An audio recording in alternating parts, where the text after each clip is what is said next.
Saints, this is breaking news. Good evening, I'm Lee Zurich. And I'm Meg Gatto. The New Orleans, Kenner City Council, the Kenner City Attorney rather, and Kenner Police say the case against Michael Thomas is still open. Chris Welty has the latest on this developing story. Chris?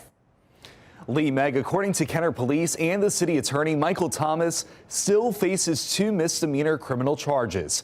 Kenner Police say Thomas is entering a pretrial diversion phase. The details on the diversion program are unknown. The football player was booked in November with simple battery and criminal mischief, both misdemeanors. Thomas was arrested outside his Kenner home, accused of shoving a construction contractor, knocking a cell phone from his hand, and throwing a brick at the worker's truck that was allegedly blocking traffic on Thomas Street.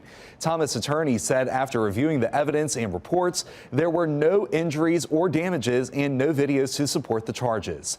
Thomas was released by the Saints earlier this month after his 8th season with the team. Lee?